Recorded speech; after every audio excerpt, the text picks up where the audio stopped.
Guys welcome back to my YouTube channel. ನಿಮಗೆ ಹೊಸ ಈಗ ನಾಟಕ ಶುರು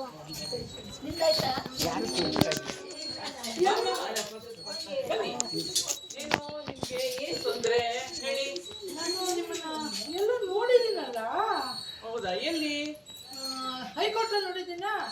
ಹೈಕೋರ್ಟ್ ಅಲ್ಲ, ಅವಾಗ್ಲಾದ್ರು ಕೋರ್ಟ್ಗೆ ಹೋಗಿದ್ದೀನಿ ನಮ್ಮ ಫ್ಯಾಮಿಲಿ ಕೋರ್ಟಲ್ಲಿ. ಫ್ಯಾಮಿಲಿ ಕೋರ್ಟ್ ಅಲ್ಲ, ಈಗ ನಾನು ಡೈವರ್ಸ್ ತಗೊಂಡಿದ್ದೀನಿ. ಗೈಸ್ ನಾಟಕ ಇವತ್ತು ಲಾಫ್ಟರ್ ಕ್ಲಬ್ ಆನಿವರ್ಸರಿ ಅದೇನೋ ಅಂತ ಅದಕ್ಕೆ ಡ್ಯಾನ್ಸ್ ಅದಕ್ಕೆ ಬೆಳಿಗ್ಗೆ ಸಾಯಂಕಾಲ ಕ್ಲಿನಿಕ್, ಮಧ್ಯಾಹ್ನ ಟೈಮೇ ಸಿಕ್ಕಲ್ಲ. ನನಗ್ ಗೊತ್ತಾಯ್ತು ನಾನು ನಿಮ್ಮನ್ನ ಎಲ್ಲಿ ನೋಡಿದ್ದೀವಿ ಅಂತ. ಅದೇ ನಿಮ್ ಯಜಮಾನ್ರು ಮಾನಸಿಕ ರೋಗಿ ಅಲ್ವೇ, ನಾನೇ ಹೇಳಿದ್ದೆ ಅಲ್ವಾ ನಿಮ್ಯಾನ್ಸ್ ಸೇರಿಸ್ಬಿಡಿ, ಕರ್ಕೊಂಡೋಗಿ ತೋರ್ಸಿ ಅಂತ. ಇವಾಗ ಹೆಂಗಿದ್ದಾರೆ? ನಾನು ಅದಕ್ಕೆ ಬರ್ಲಿಲ್ಲ. ಮತ್ತೆ ಒಂದೇ ನೋಡಿದೆ ಡಾಕ್ಟ್ರೆ. ಮತ್ತೆ ಅದನ್ನ ಮೊದ್ಲೇ ಹೇಳ್ಬೇಕಲ್ವಾ ಅಮ್ಮ, ಟೈಮ್ ವೇಸ್ಟ್ ಮಾಡ್ತೀವಲ್ಲಮ್ಮ. ಒಂದು ಇದು ತಗೊಂಡು 3 ದಿನ ತಗೊಂಡು ಬನ್ನಿ, ಆಯ್ತೆ? ಆಯ್ತಮ್ಮ. ಫೀಸ್ ಕೊಡಮ್ಮ.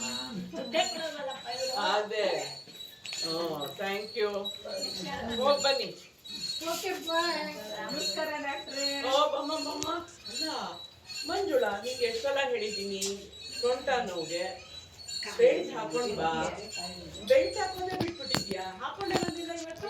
ಡಾಕ್ಟ್ರೆ ಸೊಂಟಕ್ಕೆ ಹಾಕೊಂಡ್ರ ಮತ್ತೆ ಹೋಯ್ತು. ಹೌದಾ? ಗೈಸ್ ಬಂದಿದೆ ಅವನು ಮೂರ್ ಸಿಟ್ಟಲ್ಲಿ ಒಬ್ರು ಮೂರು ಅವನು ಬಿಡೋದೇ ಇಲ್ಲ ಡಾಕ್ಟ್ರೆ.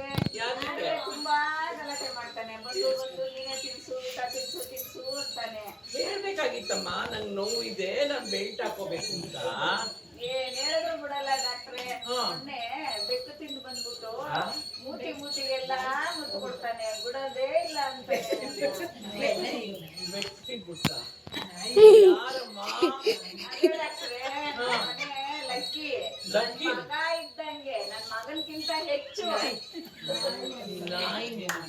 ಸರಿ ಬಾ, ಆಯ್ತು ಹೋಗ್ಬಿಟ್ ಬಾ, ಕೊಟ್ಬಿಟ್ಟು ಹೋಗು. ಮೊನ್ನೆ ಹೇಳಿದ್ದಲ್ಲ ಅಪ್ಪ ತುಂಬಾ ನೋವಿಗೆ ಮಾತ್ರೆ ಕೊಟ್ಟಿದ್ದೀರಲ್ಲ ಅದನ್ನೇ ಫೋಟೋ ಕಂಡು ಆಯ್ತಾ? ಇವಾಗ ಅರ್ಧಿಕ ನೀ ಬಂದು ಸರಿ ಹೋಗಮ್ಮ.